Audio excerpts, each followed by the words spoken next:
तो हमारा अगला वर्ड है इंट्रांजिजेंट। देखिए, ये एक एडजेक्टिव है, यानी कि एक विशेषण।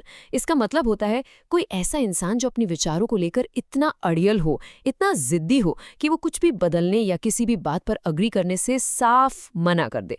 बेसिकली एकदम हठी इंसान। चलिए देखते हैं कि इसको एक सेंटेंस में कैसे यूज करते हैं। Despite hours of negotiation, the government remained intransigent on the issue of tax reform. इसका मतलब है कि घंटों तक बातचीत चली, लेकिन उसके बाद भी सरकार टैक्स रिफॉर्म के मुद्दे पर बिल्कुल अडिग रही। उन्होंने अपना डिसीजन बदलने से साफ इनकार कर दिया। तो यहाँ इंट्रांजिजेंट गवर्नमेंट के उसी ना झुकने वाले एटीट्यूड को बता रहा है। एक और एग्जाम्पल देखते हैं, थोड़ा पर्सनल सा। My father is so intransigent that he won't even consider trying a different route to the market. यानी मेरे पापा इतने जिद्दी हैं कि वो मार्केट जाने के लिए कोई दूसरा रास्ता ट्राई करने का सोचेंगे भी नहीं, भले ही वो जानते हो कि उस रास्ते पर ट्रैफिक बहुत कम है। तो आप समझ रहे हैं ना, उनकी इस स्टबर्न आदत को डिस्क्राइब करने के लिए इंट्रांसिजेंट बिल्कुल परफेक्ट वर्ड है।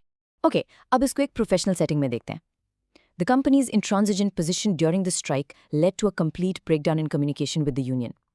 मतलब स्ट्राइक के टाइम कंपनी इतनी जिद्दी बनी रही, इतनी कठोर रही कि उनकी यूनियन के साथ सारी बातचीत ही बंद हो गई।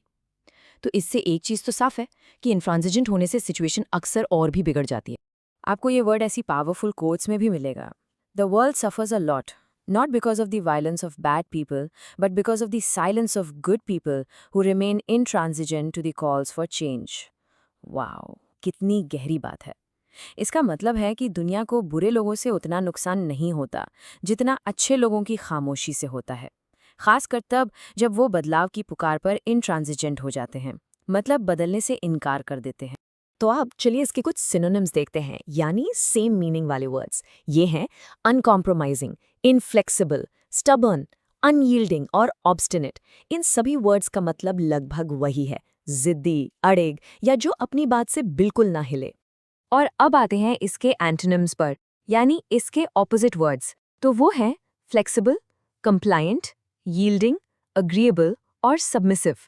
ये सारे वर्ड्स एक ऐसे इंसान को डिस्क्राइब करते हैं जो लचीला हो, जो आसानी से बात मान ले और समझौता करने के लिए हमेशा रेडी हो, बिल्कुल इंट्रांजिजेंट का उल्टा।